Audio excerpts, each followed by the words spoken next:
Hello भाई, मैं आपका दोस्त ISC Mukul education YouTube channel पर आपका स्वागत है।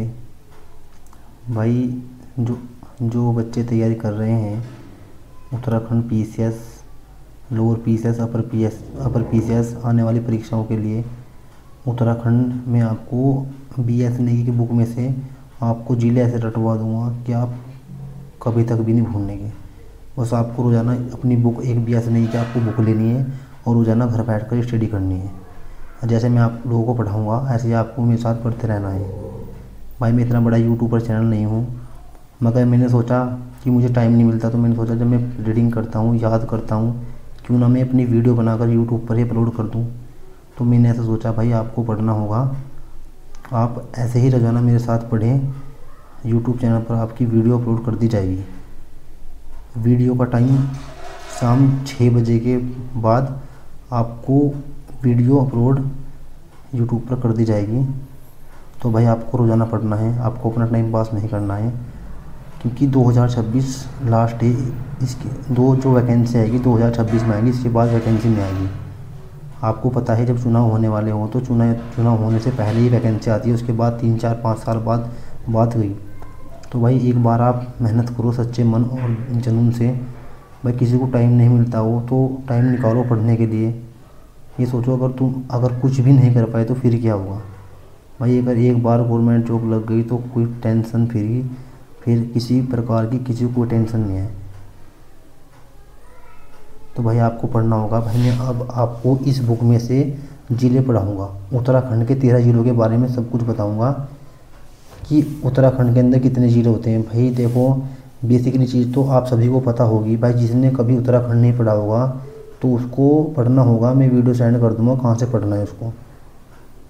तो भाई देखो, ये हरिद्वार होगा उत्तराखंड के अंदर। भाई 13 ज़िले हैं उत्तराखंड के अंदर, 13 ज़िले हैं। सबसे पहला क्वेश्चन है कि आपको ये पता होना चाहिए पढ़ने से पहले कि हमें पढ़ना क्या है और क्या चीज़ छोड़नी है। भाई अगर तुम सोचोगे ना कि जल्दी जॉब मिल जाए, जल्दी जॉब मिल जाए, भाई ऐसा कभी कुछ नहीं होगा। आपको पढ़ना ही होगा। तो भाई हरिद्वार उत्तराखंड के अंदर भाई टोटल 13 ज़िले हैं।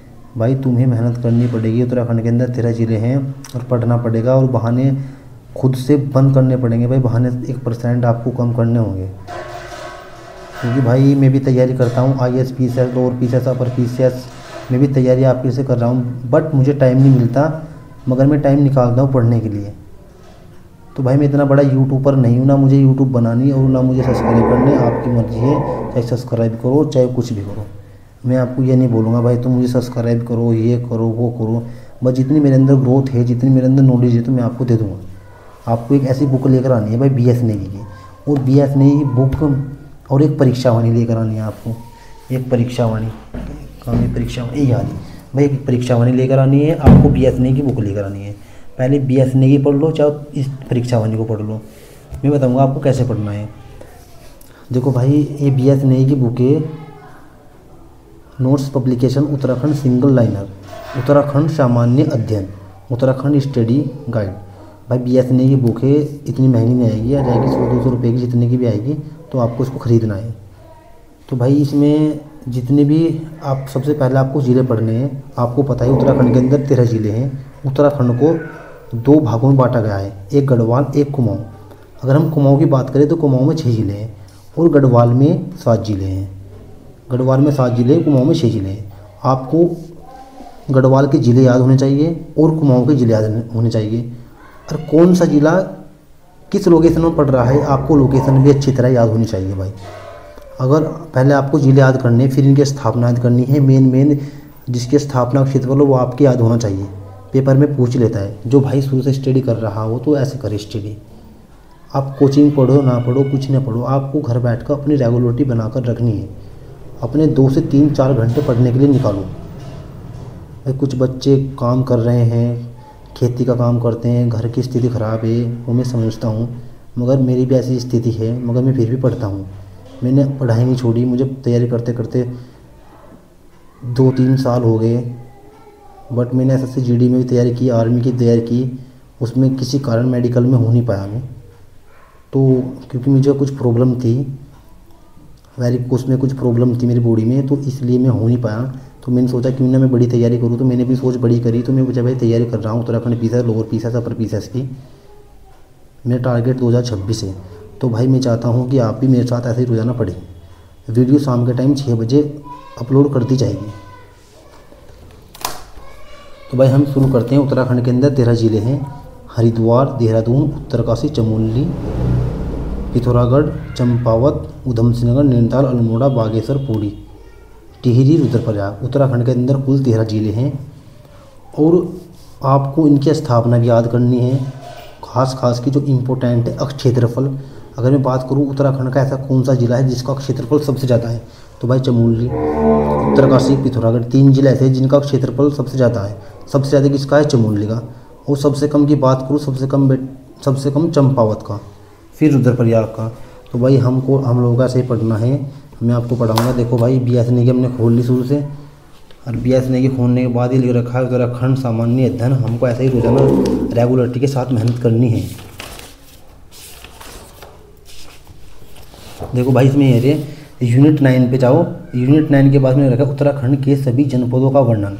इसका मतलब उत्तराखंड के जितने भी हमारे ज़िले हैं ना 13 के 13, हम उनके बारे में अध्ययन करेंगे और पढ़ेंगे कि उत्तराखंड के अंदर जितने भी ज़िले हैं। जैसे चमोली होगा, जनपद चमोली, तो भाई चमोली पढ़ेंगे, देहरादून पढ़ेंगे। सबसे पहले हम कौन से ज़िले पढ़ेंगे? सबसे पहले हम ज़िले पढ़ेंगे गढ़वाल के, फिर पढ़ेंगे हम कुमाऊँ के।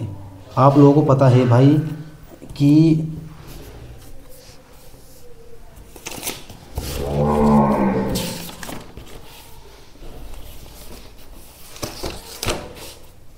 ये हमारा भाई उत्तराखंड है, ये हमारा उत्तराखंड है। उत्तराखंड 2 भागों में बांट रखा है। Number 1 Garhwal, number 2 Kumaon.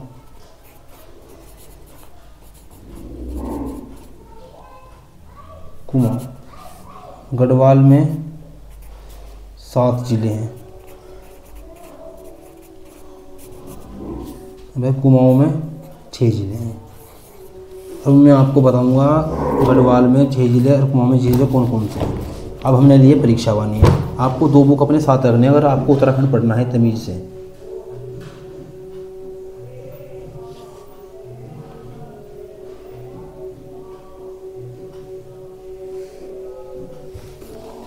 देखो भाई हमने परीक्षा वाणी खोल दी। अब परीक्षा वाणी खोलेंगे हमको सारे चैप्टर कवर करने हैं, मगर स्मार्ट तरीके से पढ़ेंगे हम, स्ट्रैटेजी बनाकर। देखो भाई गढ़वाल, ये हो कुमाऊँ, देख रहे हो आपको साफ दिख रहा होगा भाई। ये उत्तराखंड। अब जो हो ना उत्तराखंड को 2 भागों में बांटा गया। तो कुमाऊँ, एक गढ़वाल। कुमाऊँ में 6 ज़िले हैं, गढ़वाल में 7 ज़िले हैं। हमें बात करूँ जो कुमाऊँ है ना बेटा, कुमाऊँ की स्थापना 1854 में हुई थी और इसका मुख्यालय बनाया गया था नैनीताल में। 1854 में हुई थी, इसका मुख्यालय बनाया गया था नैनीताल में। और गढ़वाल की बात करूँ, गढ़वाल में 7 ज़िले हैं और इसकी स्थापना तो 1969 में, और जिसका मुख्यालय बेटा पौड़ी में है। पौड़ी में अगर आपसे कोई पूछने लगे या पेपर में आ जाए भाई कुमाऊँ को मुख्यालय कहाँ से? नैनीताल। कुमाऊँ की स्थापना कब हुई थी? 1854 में। गढ़वाल की स्थापना कब हुई थी? 1969 में। गढ़वाल में कितने ज़िले हैं? 7। उत्तराखंड में कितने ज़िले हैं? 13। उत्तराखंड के स्थापना दिवस अभी पता है आपको। उत्तराखंड में स्थापना दिवस बनाया गया था 9 नवंबर 2000 को। तो उत्तराखंड की स्थापना 9 नवंबर 2000 को हुई थी। इसे पहले उत्तरांचल बोलते थे। 1 जनवरी 2007 से पहले इसको उत्तरांचल बोलते थे। उसके बाद इसका नाम उत्तरांचल से उत्तराखंड कर दिया गया। तो आपको जब आप रोज़ाना स्टडी करोगे तो आपको प्रत्येक चीज़ में बता दूंगा, आपको उत्तराखंड के बारे में पूरी नॉलेज दे दूँगा। ऐसे ही हम धीरे धीरे प्रत्येक सब्जेक्ट को कवर करेंगे। पहले उत्तराखंड निपटाएंगे हम, सबसे पहले उत्तराखंड को ख़त्म करेंगे तमीज़ स्ट्रैटेजी के साथ। तो भाई आपको लगन से पढ़ना है, बहाने नहीं बनाने हैं।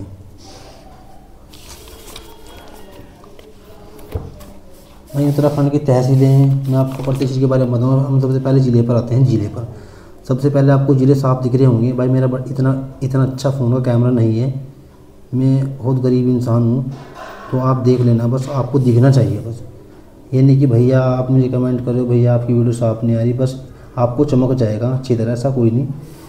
अभी देखो भाई उत्तराखंड के अंदर 13 ज़िले हैं। पौड़ी, तो मैं आपको बताऊँगा ये लिख रखे जनपद। इधर तो जितने भी रखे नहीं, ये सारे भाई जनपद है उत्तराखंड के, और इधर इनके स्थापना है, इनके मुख्यालय हैं, और इधर इनका क्षेत्रफल। आपको सारे नहीं याद करने हैं, सारे तो किसी के भी नहीं याद होने के, बट अगर आप इनको रोज़ाना स्टडी करोगे ना, उत्तराखंड पढ़ने से पहले परीक्षा होने का पहला पेज आपको रोज़ाना पढ़ना है।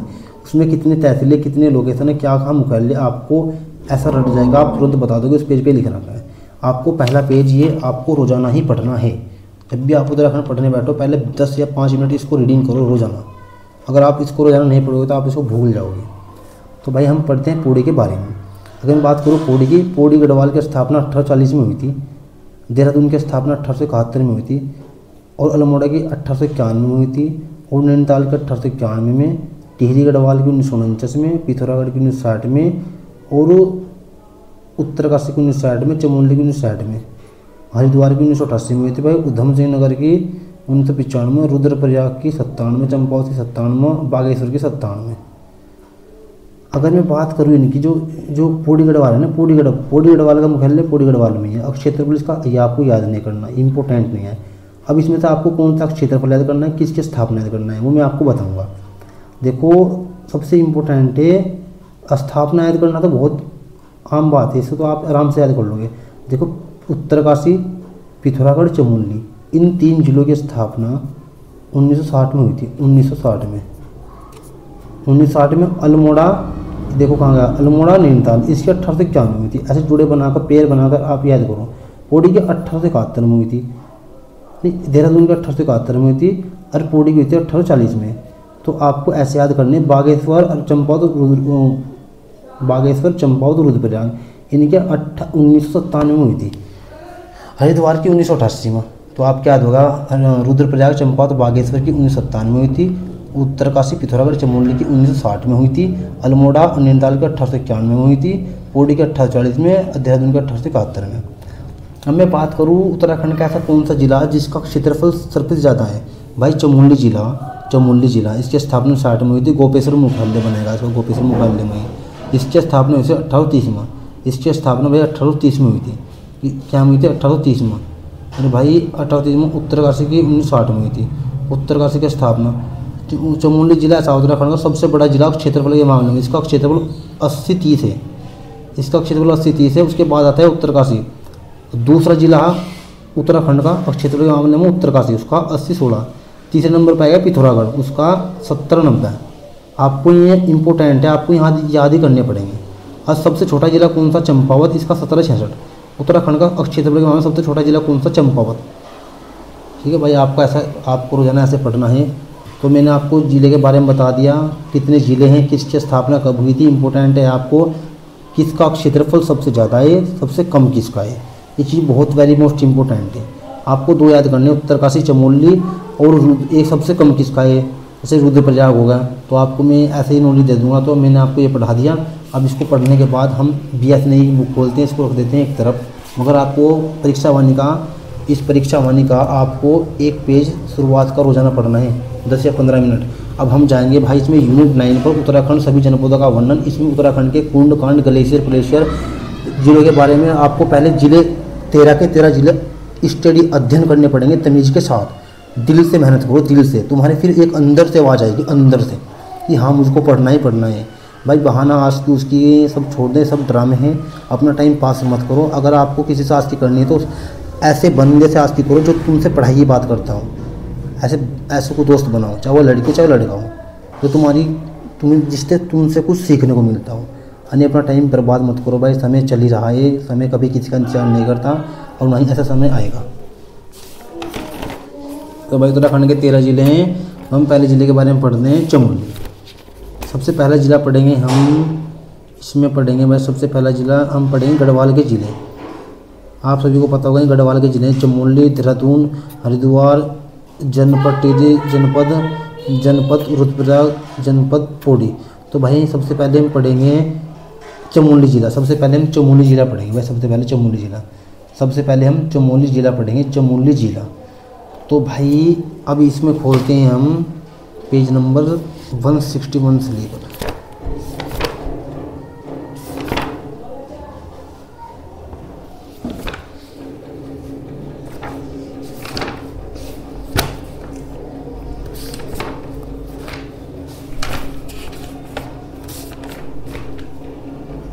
आपको ऐसे ही मेरे साथ बुक लेकर आनी है और ऐसे आपको स्टडी करनी है और रोज़ाना पढ़ना है। भाई चमोली ज़िला देखो भाई मेरे भाई और दोस्तों, भाई और बहनों, इधर देखो भाई चमोली ज़िला है ये। भाई चमोली जिला है, जनपद चमोली है। अब इसमें देखो भाई देखो इधर देखो, चमोली जनपद का इतिहास। भाई चमोली जनपद का इतिहास मैं आपको पढ़ाऊंगा। सबसे पहले हम पढ़ेंगे पौड़ी जिले से अलग होकर 24 फरवरी 1960 ईस्वी को चमोली जनपद का गठन करेगा। भाई जो चमोली जिला था ये पौड़ी जिले से अलग हो गया था। कब हुआ था? 24 फरवरी 1960 को एक अलग जिला बना दिया गया, उसका नाम था चमोली। ये चमोली का थोड़ा इतिहास है, हिस्ट्री है कि इसमें क्या क्या घटना हुई और कैसे बना, कैसे चमोली जिला अलग हुआ था। तो थोड़ी हमको घटना इसकी पढ़ लेनी चाहिए ताकि हमें इसकी बार बार से थोड़ी नॉलेज हो जाए। तो भाई अगर मैं आपसे पूछूं चमोली जिला जनपद का इतिहास है, यानी कि चमोली जिला पौड़ी जिले से अलग हुआ था कब? 24 फरवरी 1960 को हुआ था। ईस्वी को चमोली जनपद का एक गठन कर दिया गया। चमोली का प्राचीन नाम था लाल सांगा। भाई चमोली का प्राचीन नाम था लाल सांगा। कई बार पेपर में पूछ लिया गया कि चमोली का प्राचीन नाम क्या था। भाई लाल सांगा था। और जुलाई 1917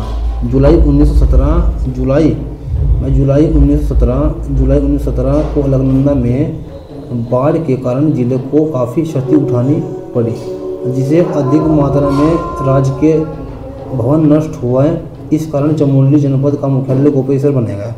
भाई ऋग्वेद के अनुसार जलप्रलय के बाद चमोली के पुराना गांव में सप्तऋषियों ने अपनी जान बचाई।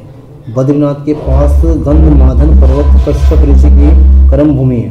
भाई बद्रीनाथ एक मंदिर है, बद्रीनाथ मंदिर चमोली में पड़ता है। वहाँ एक गंधमादन पर्वत कश्यप ऋषि की कर्म भूमि है। जहाँ जहाँ से इंपॉर्टेंट होगा मैं आपको बताऊंगा और समझाऊंगा। भाई पुराणों के अनुसार बद्रीनाथ के पास व्यास गुफा, देखो आपको व्यास गुफा पूछ रहा था कि व्यास गुफा कहाँ पर पड़ती है। व्यास गुफा भाई चमोली में पड़ती है। ठीक है, पुराणों के अनुसार बद्रीनाथ के पास व्यास गुफा में महाभारत की कहानी लिखी गई।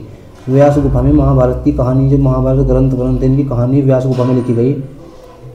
गोपेश्वर के रुद्र शिव में 6वीं शताब्दी के नाग राजाओं में त्रिशूल लेख मिले। गोपेश्वर मंदिर विदिशा के नागवंशी राजा गणपति नाग ने बसाया था। भाई गोपेश्वर मंदिर ना, अब ये पूछ लो गोपेश्वर मंदिर किसने बसाया था? भाई गोपेश्वर मंदिर नागवंशी राजा गणपति नाग ने बसाया। इसका प्राचीन नाम रुद्र महान्य था। यह शिव मंदिर छात्र प्रसाद मध्य हिमाद्री शैली से बना। भाई गोपेश्वर का प्राचीन नाम गोथल या गोस्थल था। भाई गोपेश्वर का प्राचीन नाम था गोथल या गोस्थल था। गढ़वाल के 52 गढ़ों में चांदपुरगढ़ चमोली के गैरसैंण में था। भाई चांदपुरगढ़ पावागढ़ भाई चमोली में पड़ा। भाई गढ़वाल के 52 गढ़ों में चांदपुरगढ़ चमोली गैरसैंण में ही था। भाई पौड़ी जिले के जोशीमठ के पास कार्तिकेयपुर नामक स्थान पर कत्यूरियों की राजधानी रही। भाई कत्यूरी राजधानी कर ली थी चमोली जिले में जोशीमठ के पास कार्तिकेयपुर। जो है कार्तिकेयपुर इतिहास में हम अच्छे से स्टडी करेंगे कौन कार्तिकेयपुर है। अभी आपको हवा नहीं आएगी। जब आप रोजाना इसको स्टडी 3 से 4 बार स्टडी कर लोगे तो आपको सब पता जाएगा। गोस्थल क्या है, गणपति नाथ मंदिर कहाँ है, बद्रीनाथ। जब आप धीरे धीरे रोजाना रेगुलरिटी के साथ पढ़ोगे तो आपको प्रत्येक चीज़ों के बारे में पता लग जाएगा। तो भाई इसमें ज़्यादा इम्पोर्टेंट कुछ नहीं है। इसमें इम्पोर्टेंट है प्राचीन नाम और उसकी स्थापना। और ऋग्वेद के अनुसार जो व्यास गुफा कहाँ से है, और भाई गंधमादन पर्वत कश्यप ऋषि कर्म भूमि है। और भाई जो इम्पोर्टेंट है इसमें खास नहीं, कोई इम्पोर्टेंट नहीं है। गोस्थल का मुख्यालय चमोली का प्राचीन नाम भी है और गोपेश्वर इसका चमोली का मुख्यालय भी है। तो भाई मैं आपको बताऊंगा। अब इसकी जो चमोली है चमोली जनपद, अब चमोली जनपद की भौगोलिक स्थिति क्या थी, यानी कि इसकी जियोग्राफिकल क्या था, इसका भौगोलिक स्थिति क्या थी, इसकी सीमा कितने जिलों से लगती थी और इसका क्षेत्रफल क्या था। मैं आपको दोबारा यहाँ भी बताऊंगा ये चीज़, आपको पता होगा। देखो भाई गोपेश्वर एकमात्र ऐसा पर्वतीय नगर है जहाँ न ज़्यादा गर्मी और न ही ज़्यादा सर्दी पड़ती है। गोपेश्वर में एकमात्र ऐसा पर्वतीय नगर है जहाँ न तो ज़्यादा गर्मी पड़ती है और न ही ज़्यादा सर्दी पड़ती। चमोली जिले का क्षेत्रफल 80-30 वर्ग किलोमीटर है। चमोली जिला क्षेत्रफल की दृष्टि से राज्य का सबसे बड़ा जिला है। भाई राज्य का अधिकांश चोटें चमोली जिले में पाई जाती हैं। ऋषिकेश से बद्रीनाथ जाते समय सर्वप्रथम हिमालय के दर्शन बछेली खाल में होता है। तो भाई इसमें ज़्यादा इंपॉर्टेंट कुछ नहीं है कि चमोली का जो मुख्यालय गोपेश्वर है, यहाँ ना तो ज़्यादा गर्मी पड़ती है। अगर आप जाओ कभी घूमने तो भाई गोपेश्वर एक ऐसा स्थान ना तो यहाँ पर ज़्यादा गर्मियाँ पड़ती ना ही ज़्यादा सर्दियाँ पड़ती। ये मीडियम एरिया है भाई गोपेश्वर है, जहाँ वहाँ इतना मौसम मीडियम रहता है। और चमोली जिले का क्षेत्रफल 80-30 है। भाई उत्तराखंड का ऐसा जिला मैं आपको कई बार बोल के बता सकता हूँ। अब क्षेत्रफल के मामले में उत्तराखंड का जिला कौन सा सबसे ज़्यादा है भाई चमोली। जिसकी स्थापना 24 फरवरी 1960 को की गई थी और इसका जो क्षेत्रफल है 80-30 है। तो भाई मैं आपको चमोली जिला पढ़ा रहा हूँ, आपको ऐसे ही स्टडी करनी है, अध्ययन करना है। आपको सिर्फ एक बार आपकी रीडिंग मारनी, जब 2-3 बार आप रीडिंग कर लोगे तो आपके दिमाग में सेट हो जाएगा कौन सी चीज़ कहाँ पर पढ़ रही है और क्या पढ़ना है हमें। पहले से आपको अगर शुरू में जो बच्चा पढ़ेगा भाई उसको हवा नहीं आएगी, धीरे धीरे आपको इम्प्रूवमेंट आप में आ जाएगा। तो भाई इसमें पढ़े राज्य में अधिकांश चोटियाँ चमोली जिले में पाई जाती हैं। ऋषिकेश से बद्रीनाथ जाते समय सर्वप्रथम हिमालय के दर्शन बशेरी खाल में होते हैं। इतना खास इंपॉर्टेंट नहीं है। चमोली जनपद के पर्वत श्रेणियाँ, भाई ये पेपर में पूछता है। अब आपको पता है जो UPSC है उसने अपना पैटर्न एग्जाम पैटर्न को चेंज कर दिया गया है, वो मेन राउंड में पूछ रहा है और थोरिकल क्वेश्चन देता है जिससे कि बच्चा कन्फ्यूज है। तो आपको भाई अपनी जो तैयारी है IAS PCS वाली करनी पड़ेगी। आपको पता है UPSC ने जब CBI जाँच, जब पेपर की एग्ज़ाम की CBI जांच करी गई तो महालेखा परीक्षक नियंत्रण बुक है उसमें से 6 क्वेश्चन वीडियो में डाल रखे थे जो पेपर अभी री एग्ज़ाम हो जब भी पेपर हुआ था। इसकी पेपर की जांच चल रही है जिसके अभी तक कोई डेट नहीं है कि इस दिन इस तारीख को एग्ज़ाम होगा। तो भाई ऐसे आपको दिल से मेहनत करनी पड़ेगी, प्रत्येक चीज़ों के बारे में समझना पड़ेगा। मगर जैसे मैं आपको पढ़ा रहा हूँ फिलहाल आप ऐसे पढ़ें। चमोली जनपद में पर्वत श्रेणी है। नंदा देवी पश्चिमी पर्वत 7,817 मीटर या इसकी ऊंचाई है। ये पूछ लेता है, ये जो खास मैं आपको बता दूंगा। एक तो नंदा देवी पश्चिमी पर्वत, इसकी ऊंचाई कितनी है? 7,817 मीटर है भाई नंदा देवी पश्चिमी पर्वत इसकी जो ऊंचाई है ना भाई 7,817 मीटर ऊंचा है। कामेट पर्वत की ऊंचाई कितनी है भाई? 7,756। त्रिशूली कितनी है? ये इंपॉर्टेंट नहीं भाई। नीलकंठ पर्वत है 6,597 भाई। हाथी पर्वत ये इसकी इतनी है, ये छोड़ो। ये पूछ ले भाई द्रोणागिरी कहाँ पड़ता है? द्रोणागिरी चमोली में पड़ता है भाई। चौखंबा पर्वत है चमोली में पड़ता है, पूछ लेता है कभी कभी छोटे एग्जाम में। नंदकोट पर्वत भाई चमोली पिथौरागढ़ में दोनों में पड़ता है भाई। माना चोटी, माना गाँव, नीति गाँव, माना दला सारे कहाँ पड़ते हैं? चमोली में पड़ते हैं भाई। इसकी जो ऊंचाई है 7,272 है। बद्रीनाथ पर्वत की है 7,140 भाई। सतोपंथ पर्वत है 7,884 भाई। गंधमादन पर्वत की इसकी कितनी है? तो बस भाई जितने जो इंपॉर्टेंट थे इसमें थे वो मैंने आपको बता दिया। एक तो नंदा देवी इंपॉर्टेंट है, वेरी मोस्ट इंपॉर्टेंट। कामेट पर्वत, त्रिशूल भी भाई इंपॉर्टेंट है, इसको भी आपको पढ़ लेना है भाई, इसको छोड़ना नहीं है। नीलकंठ पर्वत भी इंपॉर्टेंट है, हाथी पर्वत, गौरी पर्वत। और इनकी थोड़ी लोग कहते हैं ना कौन सा घाटी कहाँ पड़ती है, कौन सा पर्वत कहाँ पड़ता है। माना इंपॉर्टेंट है भाई। बद्रीनाथ पर्वत कहाँ पड़ता है? चमोली में पड़ता है, इसकी कितनी ऊंचाई है भाई। नंद घूंघटी पर्वत भी पूछ लेता है कभी कभी, बस वो छोड़ दो आप इसमें। अब पढ़ो ये। अब भाई यहाँ पर आते हैं चमोली जनपद की झीलें और ताल। भाई चमोली जनपद में कितनी झीलें हैं और कितने ताल हैं? भाई चमोली जनपद में कितनी झीलें हैं और कितने ताल हैं?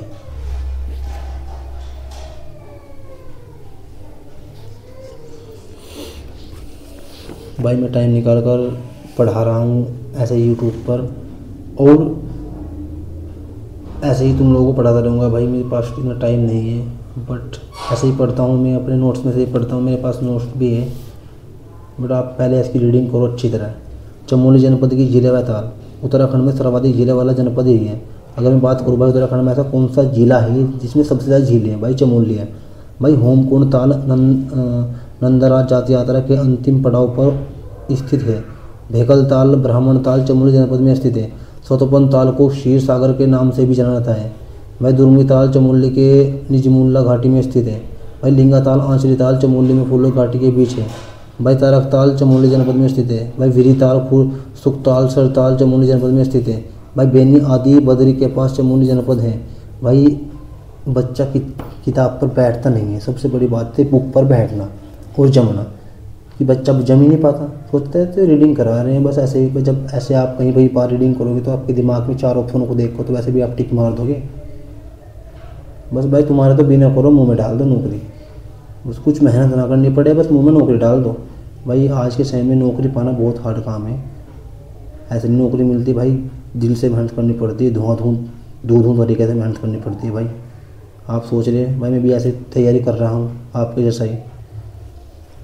तो भाई उत्तराखंड की झीलें ताल, अब यहाँ से एक बार देखो इम्पोर्टेंट मैं आपको बताऊँगा भाई। उत्तराखंड में सर्वाधिक जो झीलें हैं ताल हैं वो चमोली में भाई। कई बार पेपर में पूछा गया है होमकुंड ताल कहाँ पड़ता है?